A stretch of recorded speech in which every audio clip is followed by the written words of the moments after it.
Peace, peace, peace, beautiful soul. My name is Soleil, and I will be your host today on this channel brought to you by Celestial Alignments.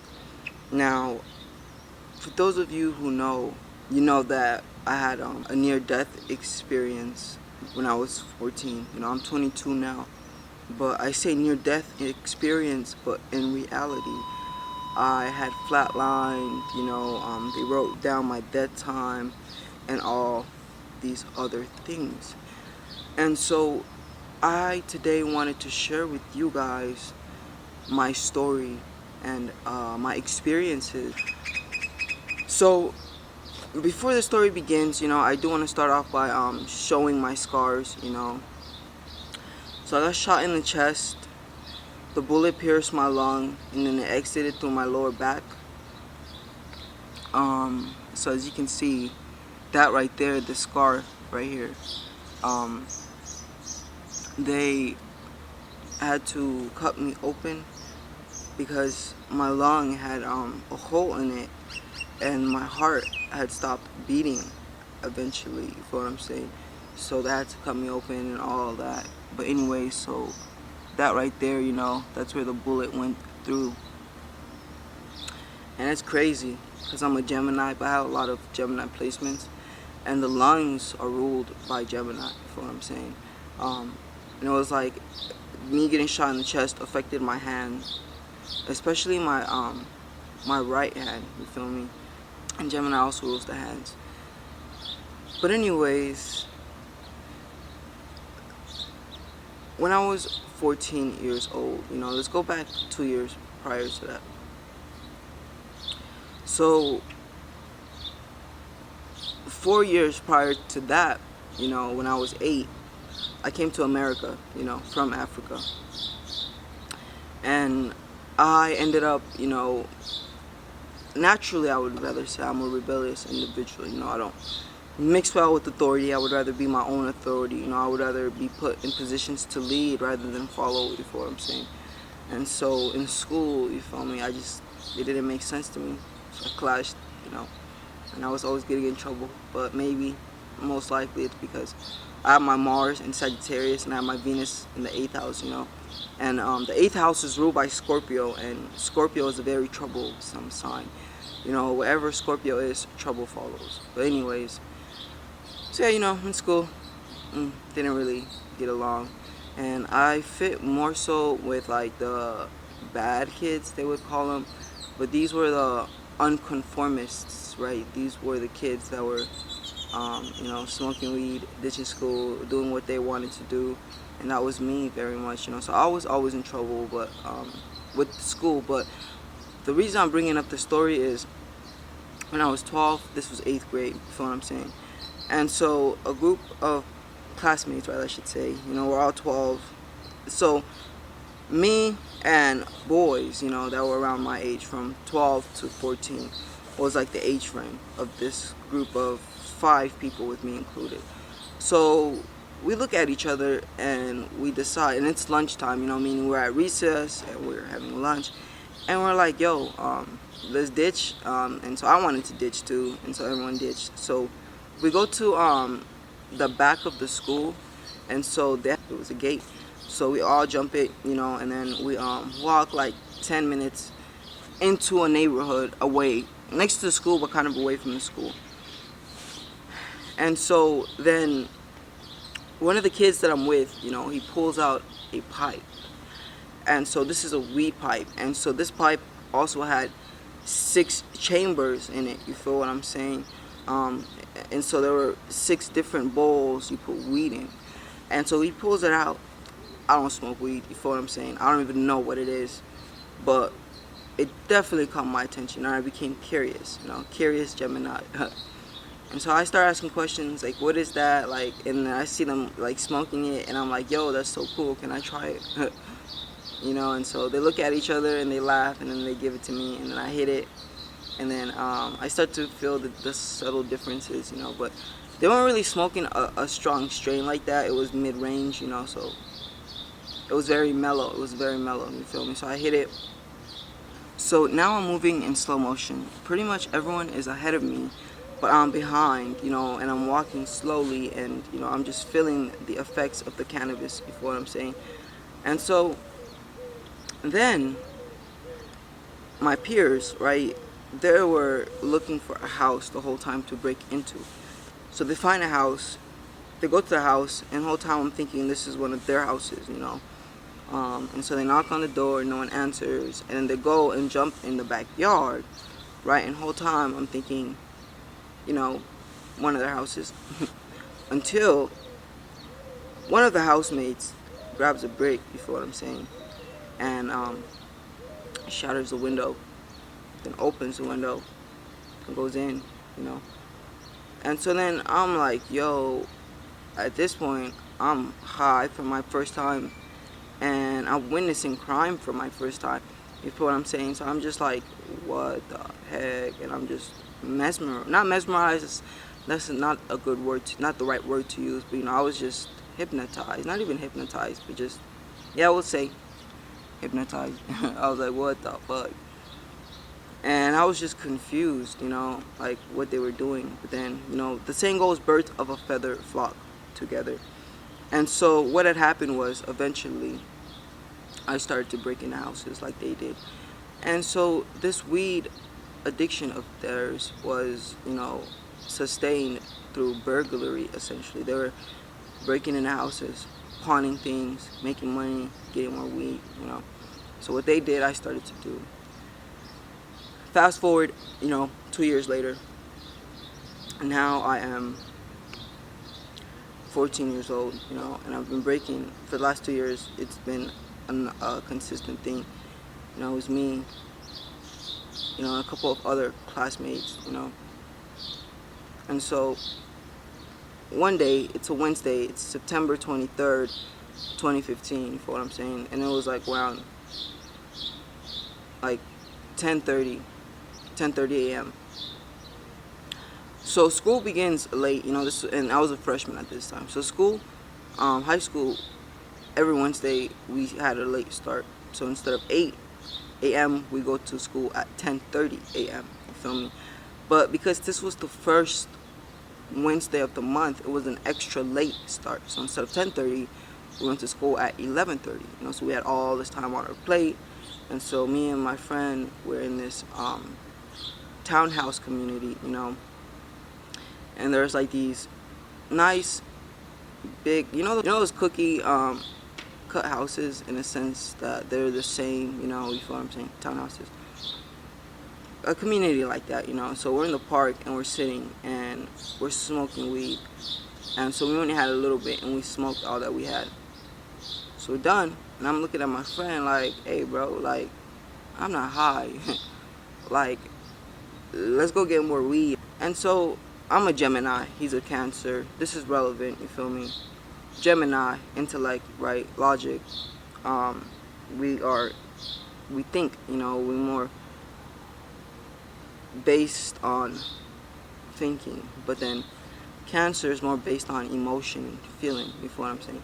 So I'm thinking, and I'm good with the words, and he's feeling, and he's like, I don't know about this, chief. He's like, I don't got a good feeling about this, bro. He's like, we shouldn't do this.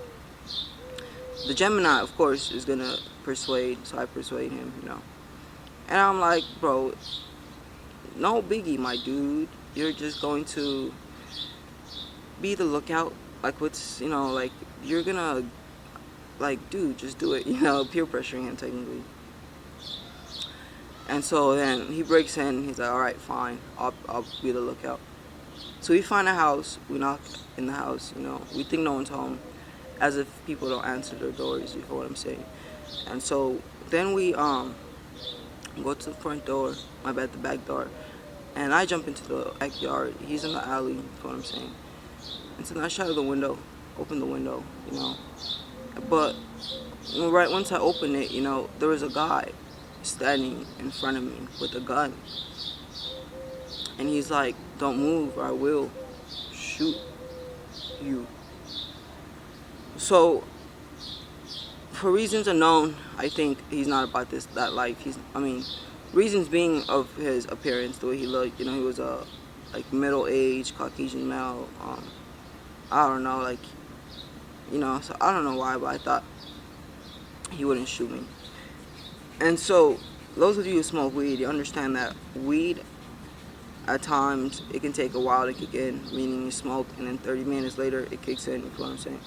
Um, or it gets stronger, it intensifies throughout the time that passes. And so, at this point, by the way, I'm high off my ass, and I'm like, thinking in my head, like, yo, if I'm close enough to this guy, maybe I can be in his field of influence, and I can influence him to put down the gun, type deal or whatever. And so, like, I'm moving, he tells me not to move. I'm still crawling through his window, he's like, freeze, don't move. But I'm crawling through his window regardless. And so then, bang, he shoots me in the chest, right? Scars have been revealed already. That's what I'm saying. So, boom. The bullet goes to my chest and exits out to my lower back right here. The bullet, by inches, missed my spine, you feel what I'm saying? And it was really close to my heart, you feel what I'm saying? And so, boom, I get shot. You would think the first thing is pain, but no, actually it depends on where you get shot. If you get shot on your leg or on your arm, those are not vital organs. So, yes, of course you are going to feel pain. But if you get shot in your chest, odds are you're not going to feel pain, because your brain has passed the need to notify you that something is wrong. Your brain is like, this dude knows that something is wrong. So it's not directing its energy towards sending, signals to you to notify you that you're in pain, but it's more focused on keeping you alive, you feel what I'm saying? As my lung was pierced. And so imagine, gasping for air but not being able to breathe because there's a hole in your lung. So, bang, once he shoots me, I feel the heat piercing, the heat with the bullet, but I also feel a great sense of violation of my space, because I was able to feel this foreign object traveling through my body, you feel what I'm saying? So then, boom, I get shot. And all these thoughts are running through my head, like, yo, this can't be happening. I'm having a nightmare, this is a bad dream, like, we gotta wake up, like, things like that. But anyways, yeah, so I'm thinking, like, yo, wake up, you're dreaming, like, you just got shot, like, what do you do at this point? Like, if you're to run, who do you run to? Where do you run to, And so as I'm thinking, right once he shoots me, I get shot, and then I think for like a second or two, I stand there, and then I turn around, and then I start running, and then I jump the wall, and then I get back on the other side of the wall. I'm on the alley again, and I collapse to my knees. So I jump the wall, then I fall, not fall, but I land on my feet from jumping the wall. Then I take a step, and then another step, and then I collapse onto my knees, and then I collapse onto my side, you feel me? And then now, blood is just, well, it's this side. Blood is just gushing out, you feel me? Like, just like sprinkler style. And so I'm like, boop, trying to block the blood, the wound, trying to apply pressure, you feel me? But as I'm doing it, I can feel that the blood is just spreading, like it's not being stopped, but it's spreading, and I felt like it was going places it's not supposed to, so I just, like, let it spray, you feel what I'm saying? So, contemplating, thoughts are racing through my head, contemplating death, I guess, to complete that sentence. You feel me? And all these thoughts are racing through my head, and your whole life really does flash in front of you.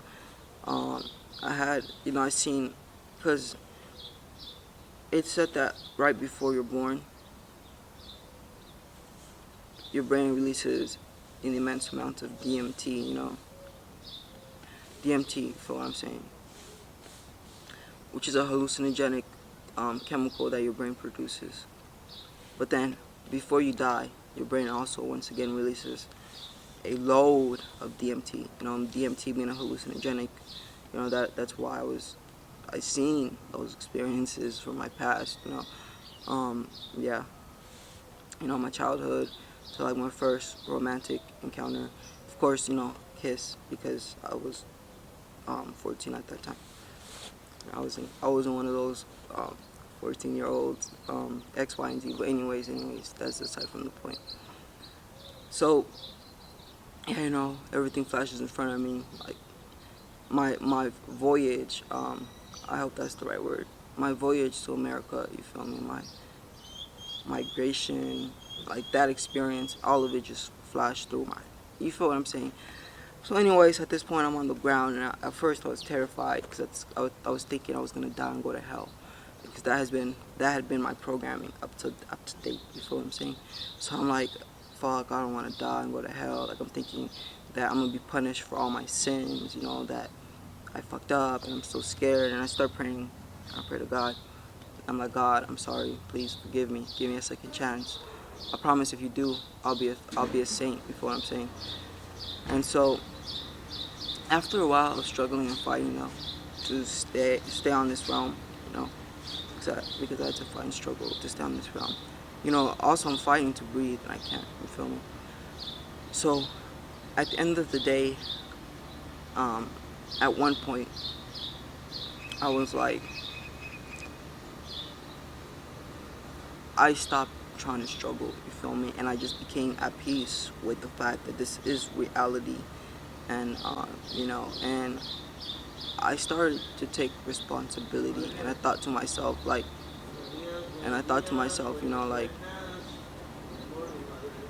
but yeah, after a while I realized that this is like reality, and that at the end of the day, um, like there is no escaping this, period.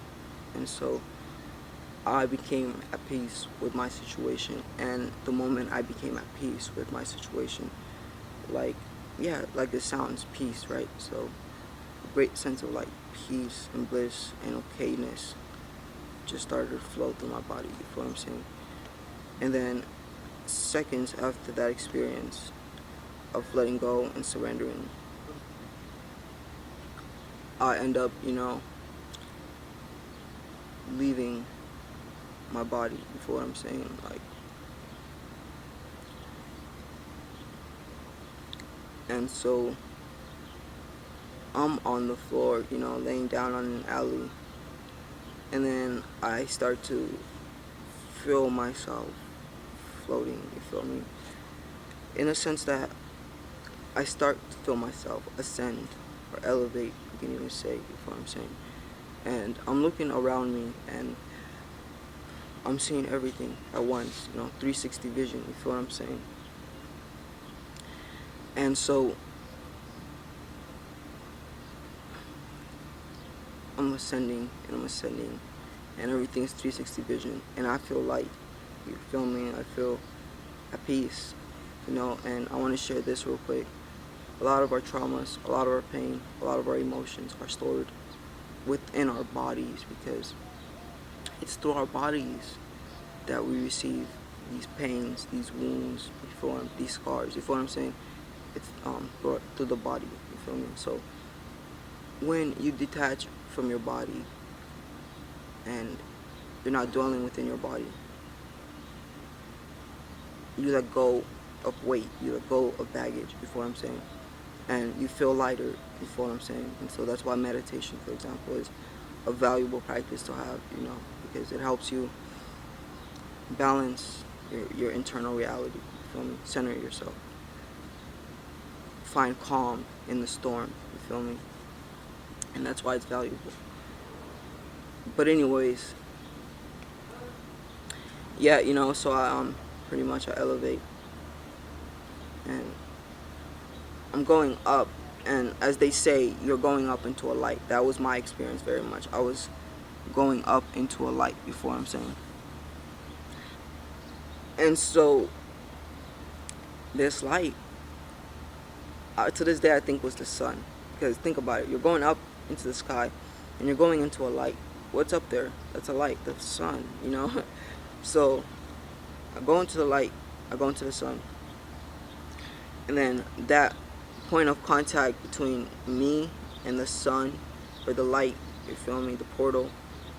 I, in a sense, like merge into, my consciousness merges into a different reality, you feel me. And within this reality, it was like I teleported into a room. And so let me explain the energy.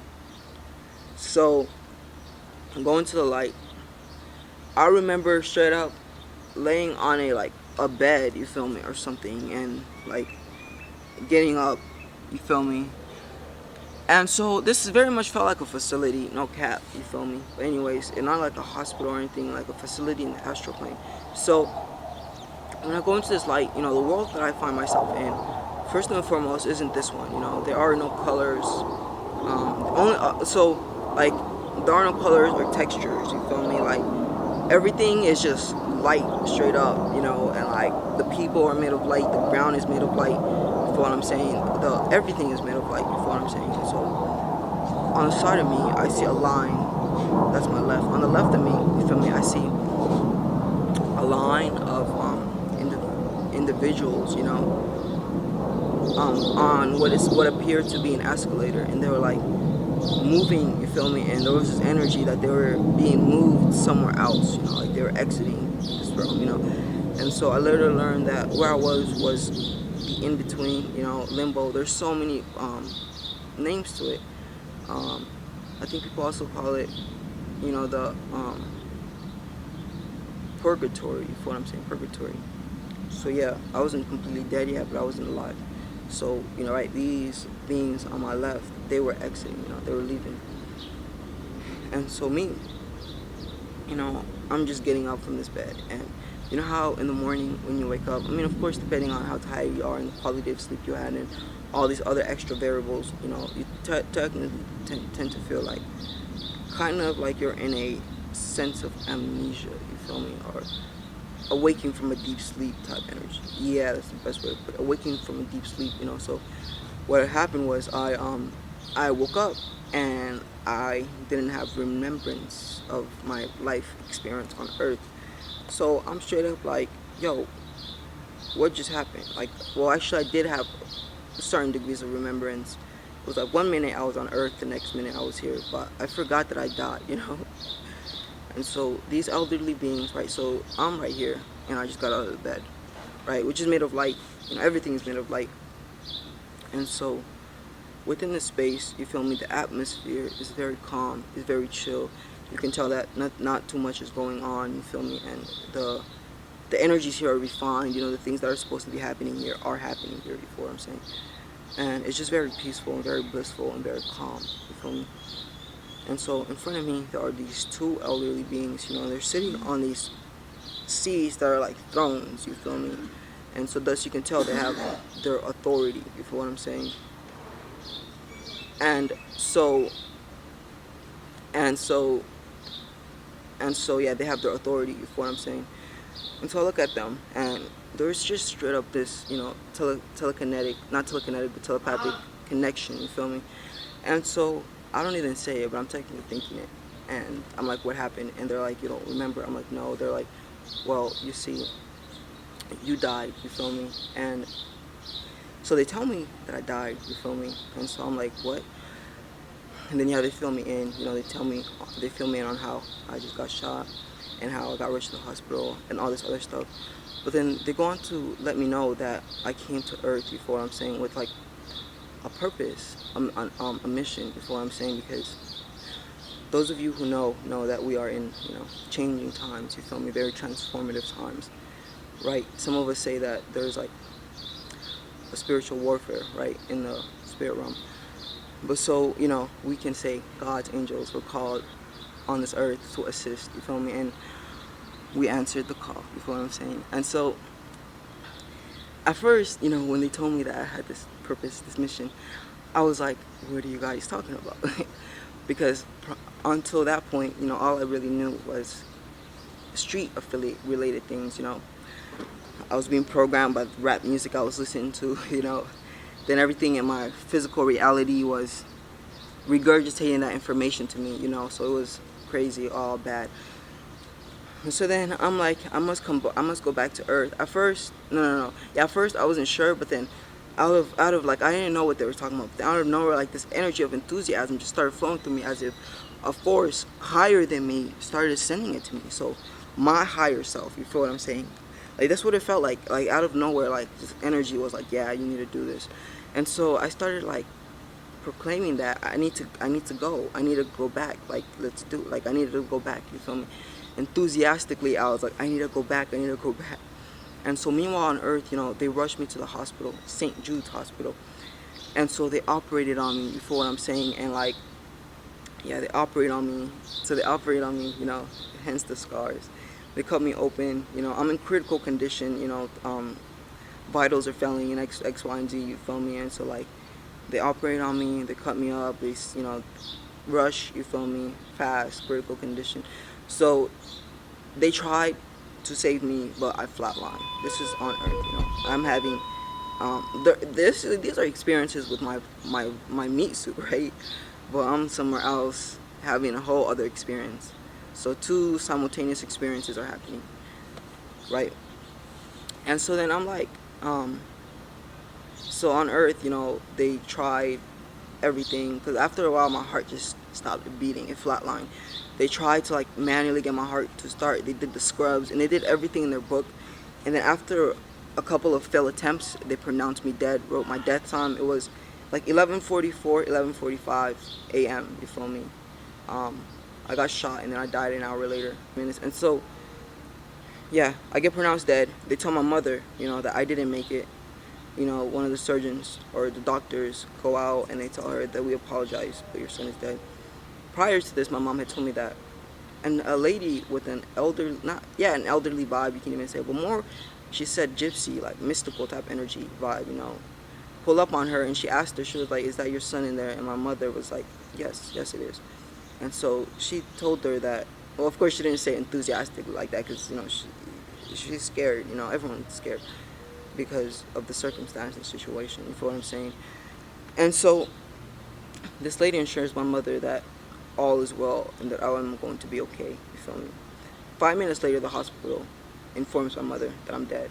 After coming back, talking to one of the nurses, she was telling me how, like, I died and my heart, like, after a couple minutes just randomly started beating again, and she was like, what had happened to me could not be explained, you feel what I'm saying, by modern medicine. They can't explain it by science, medicine science, modern medicine, whatever. So she said it's a miracle, and she advises me to go on Life, you feel me, the channel, and share my story, you feel what I'm saying. And so I come back, and so for a couple of seasons I'm lost, I'm confused, I don't know what is what, and I'm just lost, and I'm scared, I'm afraid, And so fortunately, even within my birth chart, it's seen that I have, spiritual connections to the higher planes, you feel me? I am very solo and isolated in this world, but it's like I have a rich network and connection in the spirit realm, you feel what I'm saying? I remember when I first started getting into spirituality, I remember one day I was in the mountains, and around this time I was also very in my health. Because let me tell you this, after getting shot and everything, I had to get on a journey of healing and recovery, and I had to learn how to heal and recover myself, you feel me? And yeah, it led me to spirituality, straight up, you feel what I'm saying? And so my questions, wait, let me not be scared. So when I got into spirituality, I'm in this mountains, right? And I remember I'm just feeling so good, because I was at the mountains for like 3 hours, and the first 2 hours I was straight up just meditating, and it was like around December, so it was like really cold and foggy, and so the whole energy was just, not of this world. So I'm tapped in spiritually, you feel what I'm saying? That's what it is, I'm tapped in spiritually. And then I start to feel like the presence of all these spiritual entities, deities rather I should say, beings surrounding me. And so in my mind's eye, I see all of these beings coming to me with treasures, you feel me, with straight up giving me offerings, you feel me, and like showing their support for me and like their appreciation for me. You feel what I'm saying? And so like I have my Venus in the 8th house, and I was sharing, because you know one thing I love to do is I like to help people understand their birth chart, and even in real life, you know. So one of my friends, you know, she was into astrology. She asked me to help her, so I do, and she had her Venus in the 8th house as well. And I was explaining to her how the 8th house deals with inheritance and legacies, you know. And so for me, like when I reflect, I see how the 8th house energy expresses through my Venus. But one way it expressed was very much in my spiritual community, because like Venus deals with your social life, you know, and how you connect and network with others. And so when Venus is in the 8th house is Scorpio, and so these are individuals that are more isolated. Their friends straight up are spirits, you feel me? And if they're not conscious, then they're negative spirits, because whatchamacallit in of itself is negative, you know. Scorpio in of itself is a negative sign, unfortunately. It's I'll leave it at that. So yeah, you know, that was amazing, you know, to have that experience. And so yeah, I came back to Earth, had to rise from the ashes, you know, heal myself. I was semi-paralyzed. I was in a wheelchair. I wasn't able to see. I wasn't even able to talk. And the doctors tried to say that there's a chance I may not ever talk again, you feel me? But somehow, I mean, it's because like I have a lot of 9th house energy in my chart. That's why I'm so wise. But I never really listened to him, you know, like he didn't really have authority. It was crazy. Like I'm this 14-year-old, but it's like in my head, I have my mind is made, you know, that's what it is. And so I have a mind of my own, and I can use my mind to think for myself. And so he's like over here telling me, and somehow I knew that he couldn't know, because this is God, you know, like, yo, you can't tell me like the possibilities when God has infinite possibilities. You feel what I'm saying? Straight the fuck up. And so yeah, you know, I rejected that statement, you know. I was like, nah, cause, and then imagine a Gemini that can't talk, but I'm like a Sun, Moon, Mercury, Jupiter, Saturn, and plus my midheaven, which is my 10th house, is also in Gemini. So I have a shit ton of Gemini energy. So the fact that I went through those experiences, you know, where I couldn't talk, and Gemini even rules like the eyes, you feel me? The eyes, they're interesting because like the right eye has its own ruler, and then, you know, like a couple of different signs are associated with the eyes for different reasons. But Gemini also rules the eyes, you feel me? Because it's perception. And so it makes sense that my experiences of harm were all Geminian, you know. My perception was cut off. My ability to speak and interact with the physical world was cut off. But you know what was amplified and expanded? My mind. The voices in my head became louder, because that's all I had, for what I'm saying. And I became more personal with myself. And Gemini is a personal sign. It deals with thought, but it deals with the personal thought. Meanwhile, Libra deals with thoughts in relationships, and then Aquarius deals with thoughts collectively, you feel what I'm saying? So, you know,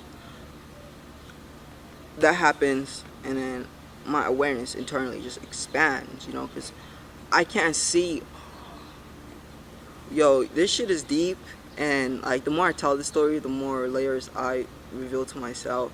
It's like, if you think about it, I'm just coming from the spirit realm, right? And I'm in the physical world, and I'm fucking blind. I can't see. So a good portion of me at the time being was still in the spirit realm, you feel what I'm saying? Yeah. And it's like, yeah, like a lot of my focus was still on the spirit realm, because when you close your eyes and then you can start to freaking astral project, you know, or you know, look at the planets, remote view, whatever you are in the spirit realm. So all you need to do, close your eyes, and according to your sensitivity, you'll pick up on information. If you're sensitive, you'll see things. If you're not sensitive, then work on your sensitivity. It's that simple. But yeah, anyways, so yeah, you know, I come back, and then I dedicate my life to servicing humanity. What happened was that from a moment I was lost, but I had desire to know. And it says, seek and you shall find. What you are seeking is also seeking you. So I was seeking truth. And so it started with a a whole 3-hour documentary that was breaking down the chakras, that was breaking down the spirit realm, you know, and it was breaking down how we had like spiritual weapons, you feel me? Yeah. And I don't even know where that video came from, straight up. If I wanted to find it, I don't think I can. It was a pretty old video, you feel me? It was like an animated video, but it was pretty old, you feel what I'm saying? And like the audio was good quality, but it was kind of not good quality because it's an old video. And so this dude is just breaking down all of this knowledge, you know. He's talking about Sanskrit, you know, like Vedic information, you feel what I'm saying? And I'm just like, and I love it. It's like I'm being nourished, you feel me? My soul is being fed. I love it. And so I absorb this information. And so later on, an individual tells me to look and study my chart, astrology, because it will help me know myself. I get into astrology, I start studying the charts. I am a natural at it. I'm so good at it. A friend of mine, she's like, you're doing this for free and it's taking up all your energy. I can see that. And she's like, you deserve to get paid. You can ask people to pay you for this. And so then I started doing donations. And then I started expanding my awareness of astrology in the last 5 years, you feel me? Until finally I've created a craftsmanship technique. And since that, I finally came up with my own technique of reading, you feel me? And now I have a set price I can charge. I can give the client exactly what they will learn from the chart before they get into reading. You know, I have an awareness of what I'm doing now, you feel me? And so what I do is I help people understand their birth chart, because look, God gave every soul a purpose. Every soul was made to bear a specific fruits, and our life experiences are so then we are led to finally bearing those fruits. You feel what I'm saying? We go through different experiences because those different experiences will allow for the manifestation, the bearing of our fruits. You feel what I'm saying? And so we are all made with a purpose. God gave us a purpose, and it so happens that God written that purpose in the stars. You feel what I'm saying?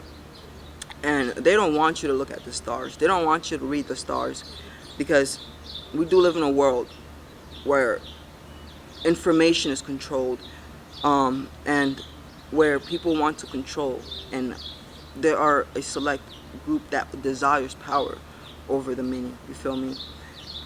And it's true, straight up, you know. And so thus people are scared of the sun, people are scared of astrology, people are scared of the moon, people are scared of the earth, people are scared, you know, people are scared, you know. And it's like, and this is just me straight up being honest, you know. It's like, since when did something having to deal with God have fear involved in it, you know? Like the minute that religion, you started using fear to influence its masses, is the moment when the devil took over religion. You feel what I'm saying? You feel what I'm saying? Because if you think about it, it's a lot, and I don't even want to get into this subject right now. But to me, this is a very sensitive subject, because I have all this 9th house energy, and the 9th house is religion. So for me, I'm very active in the department of religion. But the 9th house is ultimately just your comprehension and your philosophy. So a lot of people, and what I learned and realized that is that I'm a lion straight up, and I'm around these sheep, and these sheep want to tell me what to do. But it's like, I learned that, yo, I'm a lion. Like, I don't gotta worry about fitting in with these people. It's okay that they don't understand me. They can't understand me, you feel me? But anyways, it's all good though. So that's what I do, you know. I took all those experiences, and now I'm helping to serve humanity. When I looked at my birth chart, I saw that my ascendant was in Virgo. So I knew that for me to be right, I need to pursue service. Look, the ascendant is your first house. First house is your personal life. What you do is you look at their energies and you align with them. Your personal life, because my ascendant is in Virgo, when I do Virgo things, you know, my personal life improves. Virgo things like having a routine, you feel me, being practical, sticking to a long-term plan, you feel me, being organized in my business and X, Y, and Z, being business orientated. Virgo, you feel what I'm saying? That's how my life, and it's many different energies, you know, that I learned through astrology, and then I'm now aligning with. And so Virgo is the sign of service, and so I am here to serve this. And then Gemini is the sign of the thought, you know. And then Aquarius, because I have Gemini, Virgo, and Aquarius. And I have Sagittarius. Ooh, hoo, hoo, hoo, hoo, hoo. Look, I have Virgo, Sagittarius, and Aquarius. And also Gemini. And Taurus. So I have Taurus in the 8th house, you feel me? Which makes Taurus all of a sudden spiritual, you feel what I'm saying? Because the 8th house is the house of Scorpio. Taurus is Taurus. So that, even though my Venus is an earth sign, it's in a spiritual house, you feel me? And then it's just a lot of things about my chart that qualify me to be an advisor, to be a guide. So yes, thank you guys for tuning in and listening to my story. I appreciate it. I hope that you extracted something from this. And if you are interested in working with me, I would love, to add you to my story. You feel what I'm saying?